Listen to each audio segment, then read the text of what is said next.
दोस्तों, आज आखिरकार छात्रों का आंदोलन सफल रहा और पेपर लीक रोकने के खिलाफ सख्त कानून लोकसभा में पास हो चुका है। अब इसमें 7 साल तक की जेल की सजा, 10 करोड़ रुपए तक के जुर्माने समेत कई बड़े प्रावधान तय किए गए हैं। इसके अलावा आज राज्यसभा में वंदे मातरम से जुड़ा एक संशोधित बिल भी पास हुआ। तो आइए देखते हैं सबसे पहले तो पेपर लीक के खिलाफ ये जो कानून लोकसभा में पास हुआ, इससे जुड़ी क्या मुख्य बातें हैं। इसके अलावा भी आज संसद भवन में दिन भर क्या कुछ चर्चा का माहौल रहा, आइए डिटेल जानकारी देखते हैं विस्तार से। दोस्तों, आज लोकसभा में पेपर लीक से जुड़ा ये लोक परीक्षा अनुचित साधनों की रोकथाम संशोधन विधेयक 2026 ध्वनि मत से पास हो गया। इस बिल पर कल भी तकरीबन 9 घंटे तक चर्चा हुई थी और आज विपक्ष की तरफ से राहुल गांधी इस बिल पर तकरीबन 50 मिनट तक बोले। विपक्ष के हंगामे के बीच आखिरकार ये बिल पास हुआ। राहुल गांधी ने लोकसभा में 50 मिनट तक अपनी स्पीच दी, लगभग 1 घंटे तक, और इसी दरमियान ये जमकर हंगामा देखने को मिला और इडियट शब्द बोलने पर स्पीकर ने 11 बार और केंद्रीय मंत्री किरेन रिजिजू ने 7 बार राहुल गांधी को टोका भी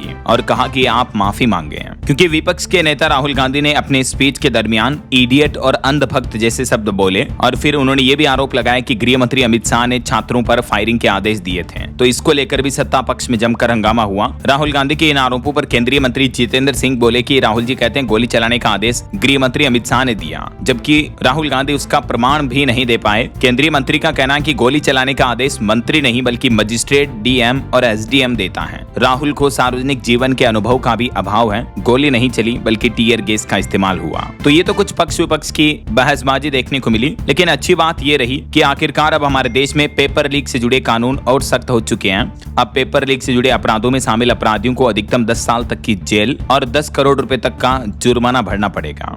ऐसे में पेपर लीक संशोधन बिल से क्या क्या बदलेगा, इस बारे में थोड़ी डिटेल जानकारी आप चेक कर लीजिएगा। इस टेबल में देखिए, वैसे तो ये जो कानून है ये 2024 में आ गया था, लेकिन अब 2026 में इस कानून में कुछ संशोधन यानी ये प्रमुख बदलाव किए गए हैं। इस कानून को पहले लागू करने का उद्देश्य ही यही था। पेपर लीक, नकल रोकने के लिए ये कानून बनाया गया था, लेकिन अब कानून को और सख्त बनाकर जांच और ट्रायल की प्रक्रिया को तेज किया जाएगा। जैसे पहले इसमें सजा भी कम थी, 3 से 5 साल तक की जेल थी, उसको बढ़ाकर 10 साल तक की जेल कर दिया है। और जुर्माना भी 1 करोड़ रुपए तक का था अधिकतम, उसे बढ़ाकर 10 करोड़ रुपए कर दिया है। और पहले ऐसे अपराधों की जांच की कोई समय सीमा, टाइम लिमिट नहीं थी, लेकिन अब 2 महीने के अंदर अंदर जांच पूरी करनी होगी। और पहले मुकदमे की सुनवाई को लेकर भी कोई समय सीमा नहीं थी, लेकिन अब 3 महीने के अंदर अंदर ट्रायल पूरा करना लक्ष्य तय किया गया है। और पहले ऐसे अपराधों में फास्ट ट्रैक कोर्ट का भी कोई प्रावधान नहीं था, लेकिन अब राज्य सरकारें और केंद्र शासित प्रदेश अपने यहाँ विशेष फास्ट ट्रैक कोर्ट बना सकेंगे ऐसे अपराधों, क्राइम का जांच करने, खुलासा करने के लिए। एसटीएफ का भी गठन किया जा सकेगा अब इसमें। और ये भी अपराधों की सूची भी क्लियर की गई है, जैसे पेपर लीक हुआ, कैसे हुआ, ओएमआर सीट से छेड़छाड़ हुई, फर्जी वेबसाइट बनाई, फर्जी एडमिट कार्ड आदि। और एग्जाम सर्विलांस, परीक्षा सुरक्षा को लेकर भी इसमें कुछ गाइडलाइन है, जैसे बायोमेट्रिक रजिस्ट्रेशन होगा, परीक्षा केंद्रों पर ऑडिट, स्क्रीनिंग, सीसीटीवी कैमरे, एडवांस एआई का इस्तेमाल वगैरह वगैरह। ये कुछ बदलाव आपको देखने को मिलेंगे पेपर लीक संशोधन बिल में,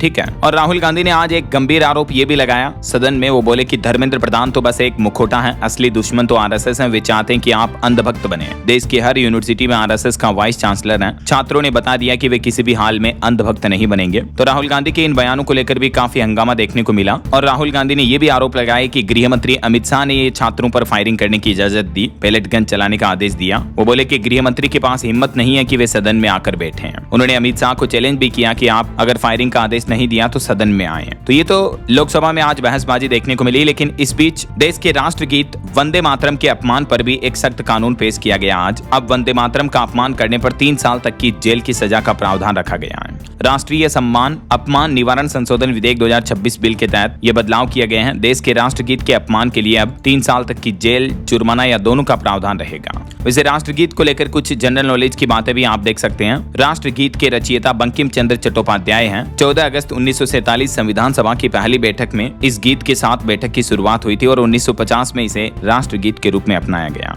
अभी सरकार के नए कानून के मुताबिक किन्हीं भी सरकारी कार्यक्रम वगैरह और अलग अलग गाइडलाइंस के अकॉर्डिंग राष्ट्रगान के साथ राष्ट्रगीत गाना भी अनिवार्य होगा और अपमान करने पर अब जेल और जुर्माना भी तय किया गया है। तो आज काफी बहसबाजी और इन 2 बिलों के साथ ही लोकसभा और राज्यसभा की कार्यवाही कल 30 जुलाई सुबह 11 बजे तक के लिए स्थगित कर दी गई है। तो उम्मीद है ये इंपॉर्टेंट जानकारी आपको जरूर जानने मिली होगी। वीडियो को लाइक और शेयर करना और इससे जुड़ा आपके मन में कोई भी सवाल है तो बिल्कुल कमेंट करके नीचे पूछना। साथ ही डीएलएस न्यूज चैनल को सब्सक्राइब करके बेल आइकन जरूर दबा देना, रोजाना ऐसी इन्फॉर्मेटिव जानकारियां, महत्वपूर्ण समाचार देखते रहने के लिए। ओके, ख्याल रखिएगा अपने आप का, अपने परिवार का। मिलेंगे अगले नेक्स्ट अपडेट में, तब तक के लिए जय हिंद, जय भारत, वंदे मातरम।